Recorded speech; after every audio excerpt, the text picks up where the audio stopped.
Hi good people, I hope you're doing well and welcome back to Moyo Stories here on our YouTube channel Moyo Network, where we tell more of stories of parents who have children with special needs. And today I introduce to you my colleague. She's a radio presenter. She's a radio presenter and she will be talking to us a little bit about her story and her child and how she came to get her child and realize that the child had special needs. And apart from that, atakuwa anatupatia tips on how yeye mwenyewe alimanage vitu vipi ambavyo alikuwa anafanya wakati ule ambapo alikuwa nyumbani mpaka wakati ambapo mtoto wake amefika umri fulani na sasa akapata fursa kutoka na kwenda kutafuta. Welcome. Anita. Asante sana kwa kunikaribisha. This is really nice. And tukianza tu kwa story. I think 6 years ago I got pregnant with my son. And wakati mtu umebeba ujauzito wa kila mtu anafuraha. True. So just like any other parent, I was very happy that nitajifungua. So mimi yangu ilikuwa vizuri tu. Sikuwa na complications, everything was fine. Kwenda hospitali ni wakati wa kujifungua nilikuwa na prolonged labor. So mi labor yangu ilikuwa siku nyingi sana. So finally nikapelekwa theater nikafanya operation. Ulipelekwa theater after how long? The 5th day. You labored for yes. For 5 days? Yes. And then ukapelekwa theater? Yes. So kwenda theater, before hata niende kuna daktari alikuja akaniambia enyewe Anita tunaenda theater lakini hatusikii pulse ya mtoto. So there's a possibility kwamba mtoto labda ameshakufa tumboni. But my mom akaniambia she told the doctor I serve a living God, so twendeni. So kwenda, she prayed hapo after kwenda theater. Mtoto akatoka yuko hai lakini hakulia. So that was the beginning of everything. From the hospital I was not told kwamba there's a possibility kwamba mtoto amepata brain damage. So mimi nikabeba mtoto wangu tukaenda ward. The following day wakati madaktari wanafanya ward round, wakampata mtoto anapata conversion. Mimi sijui, I'm a first time mom. Yeah. So I had no idea what was happening. So daktari alisema mtoto anapata conversion, mbona umembeba hivi? Nikamwambia hiyo ndio nini? I don't know about. Mimi sijui. So akamchukua wakampeleka HDU akalazwa. So akakaa hapo for 4 days. 4th day tukatoka.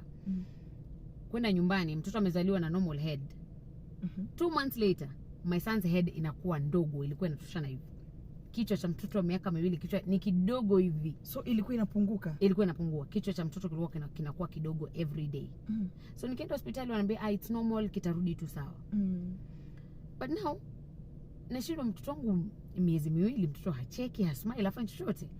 Pale utakapomlaza ndo hapo. So we went back to the hospital, ndo nikaambiwa mtoto wako na cerebral palsy.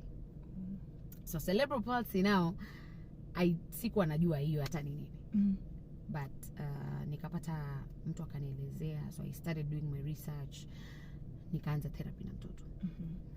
Hiyo time wakati sasa ndo nimeambiwa mtoto wako na cerebral palsy na there's a possibility kwamba huyu mtoto hata waitembea. Kuna mtu ambaye aliniambia just be ready, huyu mtoto ni vegetable, hata waifanya anything. Kasema sawa. I went to another doctor mwingine akaniambia mtoto atatembea lakini usipange kwamba eti mtoto atakuwa daktari ama atakuwa pilot ama atakuwa sijui nini. Huyu mtoto wako atakuwa zuzu. That is what he said. Atakuwa zuzu, hata waikuwa mjanja, yani yeye yupo tu. So as a parent mwenye niko na expectations nyingi sana za uzazi, I was heartbroken. And it was not my fault that my son was like that. And watu wengi wananiambia sue the hospital nini? Nikasema why would I sue the hospital? Hawataendelea mtoto wangu akiwa sawa. So I will not do that. So that was the beginning of everything. Before we move on, nataka tuzungumzie swala hili because I've talked to several mothers and most of them wanakuja na issue ya prolonged labor.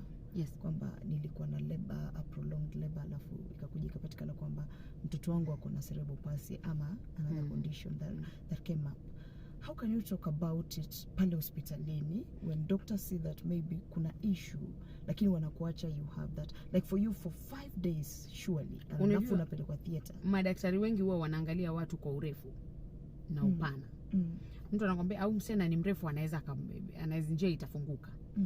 I think that is one of the biggest problems zenye tuko nazo katika public hospitals. Na sio public pekee, hata some of the private hospitals. Utaenda, sababu ambazo mtu anakuambia kwa sababu gani, yani ukimuuliza mbona umeniweka muda mrefu bila kunipeleka theater wakati unajua kabisa kwamba njia yangu haifunguki. Haizi akakwambia jambo lote la maana. Hiyo ishafanyika. Yani hawawezi kukujibu chochote. Na imeharibia maisha ya watu wengi sana. Because now, we imagine ulikuwa na life yako inasonga vizuri, now you have to stay home, take care of a child mwenye alikuwa na nafasi ya kuishi tu vizuri. But because of negligence ya watu wawili watatu in a hospital, inakufanya unaanza kulea mtoto na changamoto nyingi sana. So it happens kwa hospitali nyingi sana. And these people don't even care. And they will not even explain to you what is happening. Utabeba mtoto wako uende zako ukafanya shughuli mbele. Ujipange. Utajipanga. And there's nothing you will do. Sue the hospital which has so many lawyers. Then wow, but it's so sad because hili ni swala ambalo linabadilisha maisha yako na jinsi ambavyo ulikuwa unaishi. Completely. I want to believe that by the time ulikuwa unamzaa your son, maisha yako alikuwa yanasonga mbele vizuri. I would say kama at that age nilikuwa nimeaccomplish vitu venye nilikuwa nataka katika maisha yangu. Nilikuwa kama ni savings, nilikuwa nimejiwekea savings za kwamba mtoto wangu nimemwekea maisha mazuri. But now umepata hiyo diagnosis, your life changes after the diagnosis. Kwa sababu kama ni therapy is expensive. Utaenda kwa hospitali za serikali utapewa session moja kwa mwezi ama 2 kwa mwezi. Kwa mtoto ambaye anaishi na changamoto haziwezi msaidia hizo sessions 2. So you'll have to look for some alternative. Alternative is not cheap. Ziko very expensive. Because now you're looking for private. Yes. So ukienda kwa private, hapo unaangalia maybe per session 2,500. Session moja maybe 1,500. Nairobi nimerealize therapy kidogo is affordable. Not like Mombasa. Mombasa therapy is very expensive. Kwa sababu therapist ni kidogo. So kwa miaka nimefanya therapy 5 years 4 months. 5 years 4 months. Nimekuwa nikifanya therapy. Na hakuna therapy ambayo iko chini ya 1,000. And in a week unafanya 3 sessions. That is more than 3,000 a week. Yes. Alafu na zaidi ya hapo kuna wale wa mama ambao wanakuja nyumbani kuja kumkanda mtoto. Kuna unaweza ukasema nampeleka mtoto labda kwa therapy, they charge differently. Ukimpeleka mtoto kwa chiropractor na charge 4,000 per session. Yes. So it's not cheap. So life yako ina change, either upende ukatae. Live according to your means. When you have a special need child, it does not apply. Because if you live according to your means, inamaanisha mtoto wako hataenda therapy ile anastahili kupata. Pili, mtoto wako hata kula special diet ile ambayo mtoto ambaye anaishi na ulemavu anastahili kupata. Kwa sababu kama saizi my son anakula ketogenic diet, imemsaidia kustopisha convulsions. Mtu wangu alikuwa anafitika 30 times a day. 30 times? Yes, 30 times a day. Hakuna dawa yenye ya convulsions yenye mimi mtoto wangu hajaitumia. But alikuwa bado anapata convulsions. The moment tulibadilisha diet, mtoto wangu kufitika kumepungua. Tena zaidi anaweza maybe kwa wiki afitike mara 1 au mara 2. But pia hiyo ketogenic na si rahisi. It's expensive. It's expensive. Well, it's a journey. Yes, and not an easy one. But when this happened, your life changed. Yes. You had to stop everything and focus on taking care of your child. When I got my diagnosis, I was working. But now depression mimi ilinitoa katika kazi. Nilifunga kila kitu. Nilifunga marafiki, nilifunga familia. I closed every person. Nilitoa kila mtu katika maisha yangu. Nilibaki na rafiki mmoja ambaye tena yeye mwenyewe tu kujilazimisha tu ndo alibaki kwa life yangu. Manake ningejifungia ndani ya nyumba. Nakumbuka kuna siku nilitoka kwangu saa 9 asubuhi. Kwangu kwenye naishi Mombasa ni karibu na baharini. So nikaenda mpaka baharini, nikajiingiza ndani ya maji mpaka yakafika same kama hapa hivi. Sijui kama upepo ilitoka wapi, nilisikia kama mtu amenichapa kofi. So ile nikashtuka niko ndani ya maji at 3 am. nilitoka mbio. Sasa unajua nimefika katikati, sijui niende huku sijui nirudi huku. So nikafuata tu ka light kalikuwa kako mbali. So nikafuata kwa light, uzuri ndio ulikuwa natoka ufuoni. Nikaingia ndani ya gari nikarudi nyumbani. But now hiyo ni kama ilikuwa kama wake up call yangu, kwamba hata ukijiua leo, huyu mtoto utakuwa umemwachia mzigo mamako. Tena pili, watoto, mimi kitu ambacho kinaniumiza sana, watoto walemavu kunajisiwa. Kwa sababu mama hata kana mtoto wangu milele, hata kana mtoto wangu kila wakati. So atamwachia mtu, how sure you kwamba huyu mtoto ukimwachia huyu mtu atamshughulikia vizuri. So watoto wengi walemavu wananajisi. That was the only thing yenye mpaka saizi siwezi kaa mbali na mtoto wangu more than 2 hours. Na nikikaa mbali niko kazi, nitapiga simu kila wakati. Mtoto kwa sababu niko paranoid of what will happen kama mfanyikazi hayuko karibu na mtoto. Unaona? So ni changamoto nzito sana. Sana. So ilibidi uache kila kitu na ukae pale nyumbani. Nikae nyumbani. Kama mzazi umwangalie sasa mtoto wako. Umlee mtoto wako maana anakutegemea 100%. Na wakati huo ulikuwa umezoea kufanya kazi zako. Mshahara unaingia mwisho wa mwezi. Tena si mzuri tu. The change. Kwa sababu pia mahitaji ndio yameongezeka. Mahitaji bado unahitaji kupata hela. Alafu nakumbuka when my son was 1 year, his father passed on. Alikuwa ananisaidia sana, so his father passed on. So nikabaki mimi ndo nashughulika na kila kitu. Lakini sina kazi, niko nyumbani. How did you manage? How was it? Hapo ndo nilijua kitu kinaitwa side hustle. So ilibidi nikae chini nijiangalie ni nini napenda. Mimi napenda upishi. Mimi napenda upishi sana. So pale ule mtaa ambao nilikuwa naishi, nikafungua sehemu ya kuchoma nyama. So nikaa nachoma nyama, napika pilau, napika biriani Fridays, on Wednesday napika pilau na peana kwa watu wa mtaani.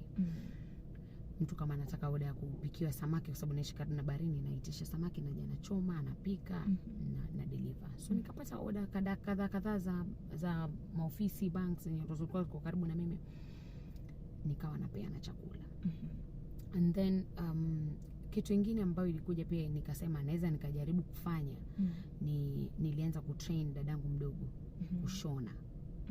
So naishi naye. Mimi naishi kwangu, mimi naishi na kwa sababu paranoia. Naishi na dada zangu wote wawili, naishi na kaka zangu wawili, na naishi na my nephew. Kwa sababu ukiwa na mtu mlemavu mbona naishi ndani ya nyumba, ni ngumu kupata mfanyikazi ambaye anaweza kumuelewa. So kuna wakati nilikuwa naishi mimi na mfanyikazi na mtoto peke yake. Jirani yangu akaja akaniambia, "Ukitoka wewe ni mtoto wa yualia sana." So nikaja nikaeka kamera pale ndani ya nyumba, nikaona kwamba mtoto wangu alikuwa anatandikwa. Alikuwa anachapwa kisawa sawa. Yes. So hiyo ilinitoa hamu kwa wafanyikazi wa nyumba.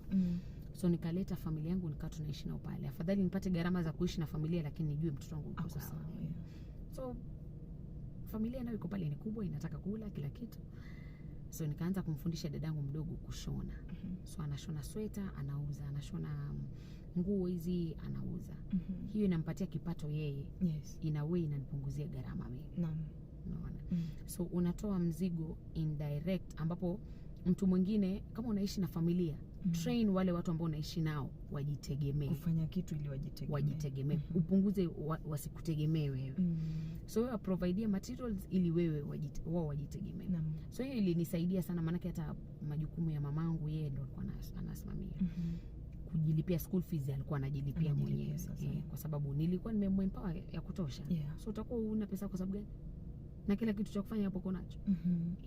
So watu wengi ambao wanakaa chini naongea nao, wengi ni wana identify talents zao ambazo wako nazo. The moment ukijua nini chenye unataka, fanya hapo hapo. Na hiyo talent yenye uko nayo.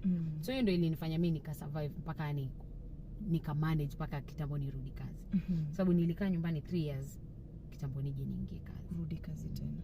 Kuna mama wengi ambao pengine wanatazama ama wanasikiliza na wana watoto ambao ni walemavu, inabidi wakuwe nyumbani ama wakae nyumbani, na hawana pato.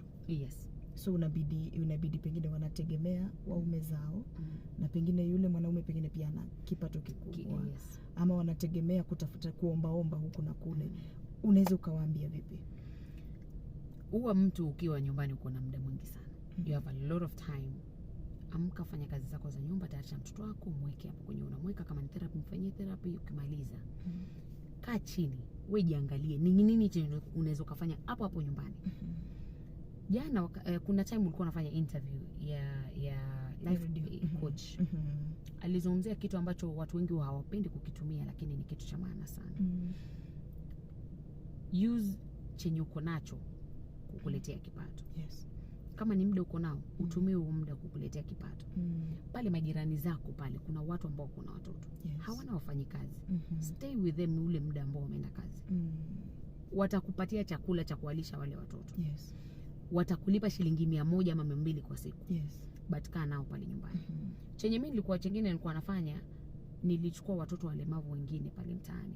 So kama unaenda kazini, kuja niachie watoto wako kwangu. Mimi nitakaa nao. No. So doing that nililearn mimi mwenyewe mtoto wangu, kwa sababu kuna wengine watakuja na watoto wakubwa. So you learn how to take care of them. Yes. Unajifunza kushughulikia mtoto wako through watoto wengine. Yeah. So mimi hiyo ilinisaidia sana. Pili, wakati unaona hizi stories za watu kushona kazi za mikono, kazi ndogo ndogo pale nyumbani, eti majirani mtu anataka umoshe vyombo. Yule mtoto wako kaa naye pale nje ya nyumba ya jirani, moshe vyombo ule jirani. Yes. Mfulie zile nguo. Anika pale. Unajua watu wanasema ni kazi za aibu, lakini mimi kazi hizi ndo kazi nyingi zimefanya nikasurvive kitambo nirudi. And tena kingine, pikia watu. Kuna watu wanataka hawezi kupika breakfast, wapike breakfast, lunch, dinner, wanakuja kuchukua wanapitia kwako chakula wakienda zao kwa. Unaona? So kuna kazi za online, kuna watu ambao wanaweza wakaandika online writing. Yes. Ambao mimi wanafanya. Translation. Yes, translation. Kama sasa hivi kuna watu ambao wanaishi diaspora, wanataka mtu wa translate Kizungu Kiswahili.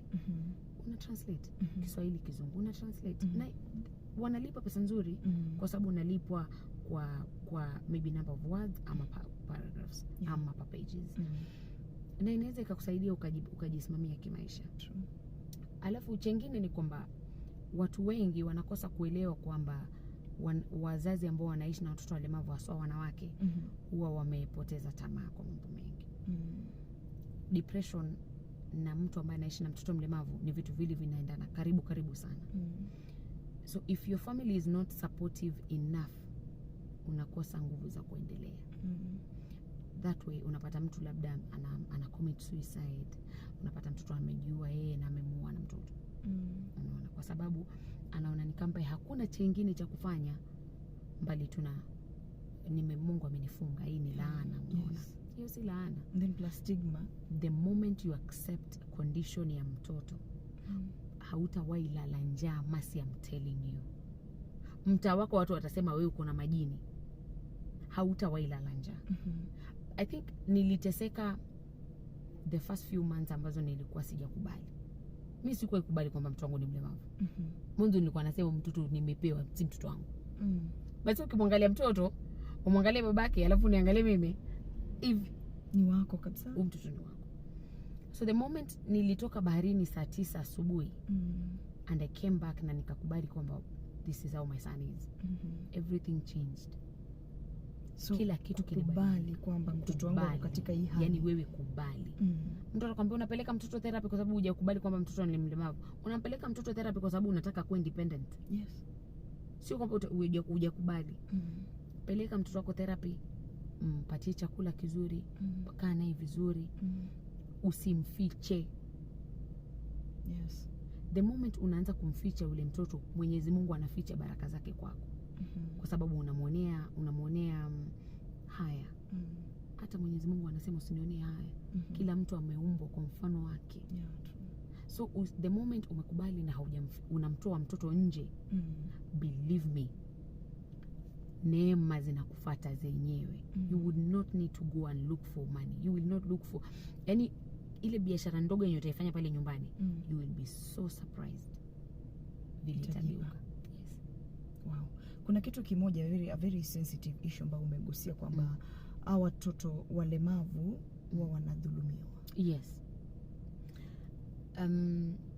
Kuna few cases, hata kuna cases nyingi sana ambazo nimeitwa kuzungumzia, kuzishuhudia.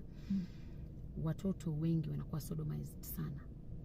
Watoto ambao wanaishi na ulemavu wengi sana, na hawakui sodomized na watu wengine, ni family members, uncles, brothers, cousins, kwa sababu hawawezi kujitetea, hawawezi kuzungumza, hawawezi kufanya anything. So unakuja tu unapata mtoto wako yani kishafanyika.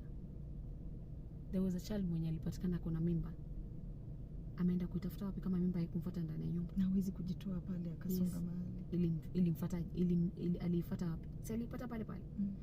So for me, I think that is one of the biggest fears yenye niko nazo. Mtoto wangu yani nikifikiria, to be very honest, I can't even leave my son with my brothers. You're not comfortable? I'm not. I am not comfortable. Not because of anything else, but it's you now. Siamini mtu. Kwa sababu ule mtoto wangu haizi jitetea, haizi zungumza. Hata ukamdhulumu hawezi zungumza. Mtoto wangu alikuwa anatandikwa, nilijua kwa sababu ya ile kamera. Ningekuwa na nisingejua. Na kama jirani angekuwa lata nisingejua.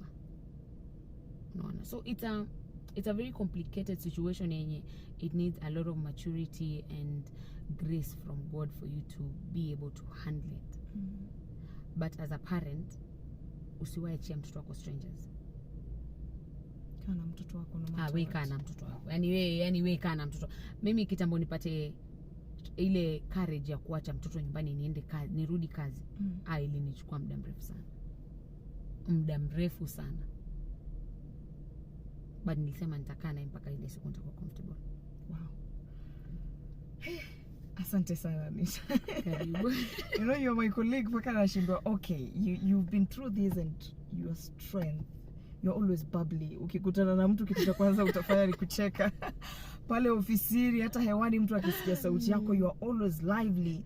Mtu hawezi jua kwamba umepitia changamoto ngumu kama hii. What gives you strength? I always say, don't let your problems clog your blessings, because the moment unaishi na uchungu, the moment you are not happy, mambo mengi sana yanakupita. Mimi naweza kuja pale ofisini sina hata shilingi, lakini ile kucheka cheka nikirudi nyumbani anitendo kanywe soda bwana sijui nini. Yani I treat people vizuri. I don't let my problems ziingie kati ya uhusiano wangu mimi na wale watu ambao wako karibu na mimi. Watu wengi ambao wanaishi na watoto especially wao wanakasirika ovyo ovyo sana. Wanakuwa triggered kidogo tu mtu anakasirika. It's not anybody's fault that your child is special. It's not. So stop punishing people who are around you because you think Mungu hajakupatia nafasi nzuri. No. Be grateful, be thankful that you have a special need child. There are people who don't even have anything called a child. Na bado wanaishi. So be happy. Yani mimi huwa nikiamka asubuhi naomba Mwenyezi Mungu asante kwa kunipa hii siku. Acha niende nikavuruge huko nje. Nirudi hapa mtoto wangu apate therapy. Yes. Apate chakula. Yes, because 3 times a week mtoto wangu lazima aende therapy. So nitaipataje kama nimekasirika? Mimi sura yangu ni kazi yangu. Unajua pale redioni wanasema kama uko sawa na upeleke huo kutokuwa sawa kwako redioni. No one is going to listen to you. Everybody will know. Yes. You're not okay. Yes. Hiyo ndio shida na kazi yetu. Kila mtu atajua.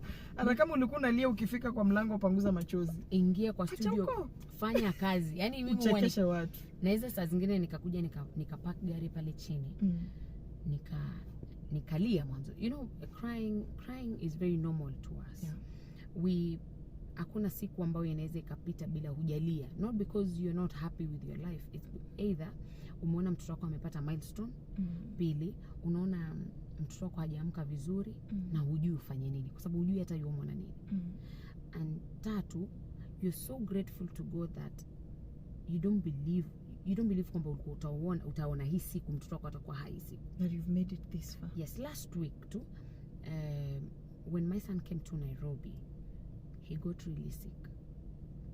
really sick. Mpaka anashindwa kuhema. So usiku tumekesha, nimekaa nimembeba. yani natamani nilale, hawezi lala kwa sababu mtoto anahema ni kamba hata ndo yuafa hivi. But then you have to be there. So nikampeleka hospitali, tukarudi. Kufika nyumbani my son akakwama tu kuhema for like 5 minutes. Unaona tu na mikono inatingika lakini he's not breathing. So by the time na realize kakavuta hewa. Oe. Sometimes zinakuja then hizo hisia zote zinaniingia. Nalia pale chini afu nafuta machozi napanda stairs. Ukikutana na mimi kwa lift huwezi jua nilikuwa nalia kwa gari. But it's very normal. Crying is very normal and it's okay. You release hizo emotions zote zenye ziko tu hapo zenye hata hazijui ziende wapi. It's very normal. Wow, thank you so much, Anita, for talking to us today and giving us such an insightful story. And thank you for being strong. You're such a strong woman. You know, nazungumza na hawa kina mama and I realized one thing, that some situations huwa zinakupea option moja. You just have to be strong. Yeah. Yani hakuna option. Hakuna option nyingine. There is no other option. You have to be strong. Yes. For you to survive and for you to conquer this journey. So thank you so much for being strong. So far, how old is your child? How many years? Ako 5 years, 5 months. Wow. And God has been faithful. Very faithful. Yes. So your last word to mothers who have special needs children. Mimi naweza nikasema was mzazi, the moment umepata mtoto mlemavu ama mtoto ambaye anaishi na ulemavu, kuna vitu vingi sana unaweza ukafanya. Huyu mtoto mlemavu depending on na ulemavu wake ambao uko na ulemavu wake yenye uko nao, usiwahi mfiche ndani ya nyumba. I know stairs za watu, mtu unapita barabara na watu wanakuangalia wazinaogopesha watu, but you don't know why these people are looking at you. First is because they are so amazed by how strong you are that you have such a child. Two, they are wondering how you're doing it. Ani mwanamke anafanyaje? Ingekuwa mimi ningekuwa nisha kufa kitambo. They admire you but they cannot tell you. And tatu, hata hawajui waseme nini, so wamebaki wanakuangalia tu. So don't worry about what the world says. Mimi kwetu niliambiwa mimi nimeingia Illuminati kwa sababu nimetoa mtoto kiti, nimetoa mtoto kwa majini. I'm a very hardworking person. Yani nashukuru Mungu, yani najisukuma sana. But the moment uko na mtoto mlemavu alafu watu wakuone labda unaendesha gari, una biashara, unaishi maisha mazuri, haulili ovyo ovyo mbele ya watu wanachukulia kwamba mtoto umemfanyia hivyo mwenyewe. So hata my family members walikuja wakaniambia. But now I sit down and I ask these people, why do you use my money? Mbona mnaniomba pesa? Kama pesa ni ya majini. Mbona mnaniomba pesa? Mnakulaje pesa za majini? Mtakufa.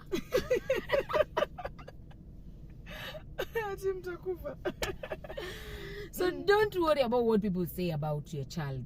This child is yours. Na hakuna hautamchange not unless akufe.